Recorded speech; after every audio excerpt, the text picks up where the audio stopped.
এই দুনিয়ায় কে এমন আছে যে নিজের প্রায় সব সম্পদ বিলিয়ে দিয়ে বলছে আমি ধনী হয়ে মরব না? আর সেই মানুষটি হলেন বিল গেটস। $200 বিলিয়ন দান করছেন, আর সেটা শুধু দান নয়, আফ্রিকাকে বদলে দিতে চাচ্ছেন এই টেক জিনিয়াস। কিন্তু আফ্রিকা কেন এত বিশাল অঙ্কের প্রতিশ্রুতি? আর বিশ্ব কেন বলছে এটাই হতে পারে ইতিহাসের সবচেয়ে বড় মানবিক ট্রান্সফরমেশন? মাইক্রোসফটের সহ-প্রতিষ্ঠাতা ও বিশ্বের ৫ম ধনী ব্যক্তি বিল গেটস ঘোষণা দিয়েছেন আগামী ২০ বছরের মধ্যে নিজের ৯৯% সম্পদ ব্যয় করবেন আফ্রিকার স্বাস্থ্য ও শিক্ষার উন্নয়নে। হ্যাঁ, শুনতে ভুল হয়নি, $200 বিলিয়ন। এই অঙ্ক শুধু বড় নয়, এটা বিশ্ব দাননীতির ইতিহাসে এক ঐতিহাসিক পদক্ষেপ। এই ঘোষণা আসে ইথিওপিয়ার রাজধানী আদ্দিস আবাবায় এক আবেগঘন ভাষণে। গেটস বললেন, স্বাস্থ্য ও শিক্ষার মাধ্যমে মানুষের সম্ভাবনাকে কাজে লাগাতে হবে, আফ্রিকার প্রতিটি দেশকে সমৃদ্ধির পথে নিতে হবে। গেটস জানালেন, এই তহবিল ব্যবহার হবে এমন সব প্রযুক্তিতে যা স্বাস্থ্যসেবায় কৃত্রিম বুদ্ধিমত্তার মতো প্রযুক্তিকে কাজে লাগাবে। রুয়ান্ডা ইতিমধ্যেই এই প্রযুক্তি দিয়ে গর্ভবতী নারীদের ঝুঁকি চিহ্নিত করছে। এটাই ভবিষ্যৎ, বলেন গেটস। তার ভাষায়, শিশুরা যদি জীবনের প্রথম 4 বছর ভালো পুষ্টি পায় তাহলেই ভবিষ্যৎ বদলানো সম্ভব।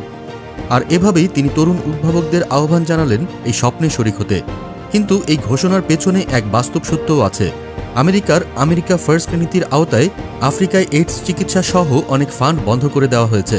ফলে স্বাস্থ্যসেবা নিয়ে তৈরি হয়েছে ভয়াবহ অনিশ্চয়তা। ঠিক এই সময়েই বিল গেটস এগিয়ে এসেছেন এই বিশাল দান পরিকল্পনা নিয়ে, আর বলছেন, আমার ফাউন্ডেশন দীর্ঘদিন ধরে আফ্রিকায় কাজ করে আসছে, এখন সময় আরও এগিয়ে যাওয়ার। মোজাম্বিকের সাবেক ফার্স্ট লেডি গ্রাসা ম্যাচেল এই ঘোষণাকে বলেছেন এ এক সংকটকালে আশার আলো। গেটসের বিশ্বাস, একজন মা যদি গর্ভবতী হওয়ার আগে সুস্থ থাকেন, যদি পুষ্টিকর খাবার পান, তবে সেই গর্ভেই জন্ম নেবে এক নতুন প্রজন্ম, একটি শক্তিশালী সুস্থ আফ্রিকা। তিনি বলেন, যতদিন আমি বেঁচে আছি আমার লক্ষ্য থাকবে এই তহবিল দিয়ে মানুষের জীবন বদলে দেওয়া। তবে প্রশ্নও উঠেছে, সমালোচকরা বলছেন, এই দান কি শুধুই মানবিক, নাকি এর পেছনে আছে কর ফাঁকির সুযোগ?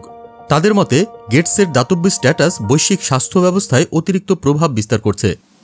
তবে গেটস সোজাসাপটা বলছেন, আমি যখন মারা যাব তখন কেউ যেন না বলতে পারে আমি ধনী হয়ে মরেছি। এই কথা শুনে বিশ্বের অনেকেই বলছে, এই তো একজন সত্যিকারের চেঞ্জ মেকার। বিল গেটস শুধু টাকা দিচ্ছেন না, তিনি দিচ্ছেন ভবিষ্যতের চাবিকাঠি। তিনি দেখাচ্ছেন দান মানে করুণা নয়, বরং মানুষ গড়ার প্রকৃত বিনিয়োগ। আর এই বিনিয়োগের টার্গেট একটা পুরো মহাদেশ, শুধু আফ্রিকার জন্য নয়, এই বার্তাটা গোটা দুনিয়ার জন্য।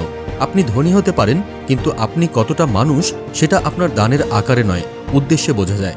আর ঠিক সেখানেই বিল গেটস আজ ইতিহাসের পাতায় অনন্য।